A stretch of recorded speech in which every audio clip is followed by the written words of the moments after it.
देखो, डायबिटीज इन पेशेंट किसको बोलते हैं? डायबिटीज मतलब क्या होता है? Excess urine. जब बहुत ज्यादा में पेशेंट क्या करता है, कोई भी पेशेंट जब बहुत ज्यादा में क्या करता है, यूरिन को बाहर निकालता है, यूरिन को एक्सेस मात्रा में क्या करता है, बाहर निकालता है, उसमें क्या होता है, विदाउट शुगर, उसमें क्या होता है, शुगर प्रेजेंट नहीं होता है, उस पेशेंट को हम लोग क्या बोलते हैं, डायबिटीज इन पेशेंट कहते हैं। ये किसके वजह से होता है? ये किसके वजह से होता है? Deficiency of ADH. हमारे बॉडी में जो हार्मोन एडीएच जो कौन रिलीज करता है? Posterior pituitary. पोस्टीरियर पिट्यूटरी क्या करते हैं? एडीएच हार्मोन्स को क्या करता है? रिलीज करता है। और यही एडीएच हार्मोन क्या करता है?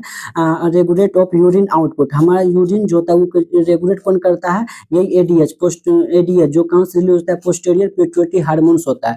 जब कहता है हार्मोन्स का लेवल, जब एडीएच का क्या होता है, हार्मोन जब कम जाता है तो यूरिन आउटपुट का जो आउटपुट होता है वो क्या होता है? बढ़ जाता है। किसके वजह होता है? Deficiency of ADH. इस समय क्या होता है, डायबिटीज इन पेशेंट में क्या होता है, उस पेशेंट को होता है जिसमें क्या होता है, एडीएच हार्मोन जो होता है बहुत कम रिलीज होता है, जिसके वजह से यूरिन आउटपुट जो होता है बढ़ जाता है। जैसे कि होता है डायबिटीज मिटाइलस के पेशेंट के केस में भी क्या, उसमें भी क्या होता है, एडीएच का जो हार्मोन होता है वो क्या होता है, बहुत कम कम मात्रा में रिलीज होता है, और जिसके वजह से यूरिन आउटपुट क्या होता है वो बढ़ जाता है।